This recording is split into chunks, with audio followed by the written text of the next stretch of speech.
പിന്നെ media one channel ഞാനത് പ്രത്യേകം ചോദിച്ചു. മീഡിയ വൺ വന്നു ഞാൻ പോസ്റ്റ് കാണിക്കുന്നത് ശശികല ടീച്ചറുടെ മീഡിയ വൺ പ്രത്യേകം കാണാൻ വേണ്ടിയിട്ടാണ്. നിങ്ങൾ കണ്ടില്ല, 6 ദിവസം മുമ്പ് PK ശശികല ടീച്ചറുടെ ഫേസ്ബുക്ക് പോസ്റ്റാണ്. ഈ ചിത്രം ഗോകുൽ ഗുരുവായൂരിന്റെയാണ് കേട്ടോ.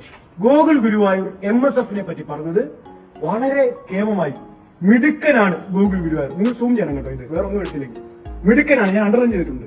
മിടുക്ക എന്നാണ് ആരെ വിളിക്കുന്നത്? ഗോകുൽ ഗുരുവായൂരിന്. കാർഡ് ഇറങ്ങിയതല്ലോ മീഡിയ വണ്ണിൽ. മീഡിയ വൺ ചാനലിലെ കാർഡ് നിങ്ങളായാലും കണ്ടോ? ഞങ്ങൾ കണ്ടില്ല. മിടുക്ക എന്ന് KSUവിന്റെ ജില്ലാ പ്രസിഡന്റിനെ ശശികല ടീച്ചർ വിളിക്കുമ്പോ കാർഡില്ല.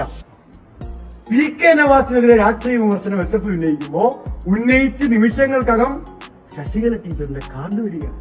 ശശികല ടീച്ചറും സഞ്ജീവും കൂടെ നിൽക്കുന്ന പടം വളരെ നല്ല എഡിറ്റിംഗ് ആണ്. മീഡിയ വണ്ണിന്റെ എഡിറ്റിംഗ് പറയാതിരിക്കാൻ വരെ അറിയില്ല, അതുകൊണ്ട് പറയാം. വളരെ നല്ല എഡിറ്റിംഗ് ആണ്, നല്ല എഡിറ്റിംഗ് ആണ്. എങ്ങനെയാണ് ഇങ്ങനെ എഡിറ്റ് ചെയ്യാൻ മീഡിയ വണ്ണിന് തോന്നുന്നത്? കേരളത്തിലെ പ്രധാനപ്പെട്ട മാധ്യമ സ്ഥാപനം ഇത് വാർത്തയാകാതിരിക്കുകയും, അതാ പ്രശ്നം. അത് വാർത്തയാക്കുന്നതിനകത്ത് പ്രശ്നമില്ല. ഇത് വാർത്തയാകാതിരിക്കുകയും അത് വാർത്തയാകുകയും ചെയ്യുന്നതിലെ രാഷ്ട്രീയ യുക്തി ഈ കേരളത്തിൽ പച്ചവെള്ളം കുടിക്കുന്ന എല്ലാ മനുഷ്യർക്കും മനസ്സിലാവും. ഒരു വർഗീയവാദി പ്രതിരോധത്തിലാവുമ്പോ ആ പ്രതിരോധത്തിലാവുന്ന വർഗീയവാദിക്ക് കച്ചിത്തുരുമ്പ് കൊടുക്കാൻ മറ്റൊരു വർഗീയവാദി പ്രത്യക്ഷപ്പെടുമ്പോ ആ കച്ചിത്തുരുമ്പ് ബന്ധിപ്പിക്കുന്ന പാലമായി കേരളത്തിലെ മാധ്യമങ്ങൾ മാറാൻ പാടുള്ളൂ. രാഷ്ട്രീയ വിമർശനം. ഒരു വർഗീയവാദിക്ക് കൈത്താങ്ങുമായി മറ്റൊരു വർഗീയവാദി വരുമ്പോ ആ വർഗീയവാദികളുടെ കൈകൾ കൂട്ടി ബന്ധിപ്പിക്കുന്നത് ശരിയോ തെറ്റോ വിലയിരുത്തുന്നത് മാധ്യമങ്ങളാണ്. തെറ്റ് എന്ന അഭിപ്രായമാണ് അസഫിക്കുന്നത്.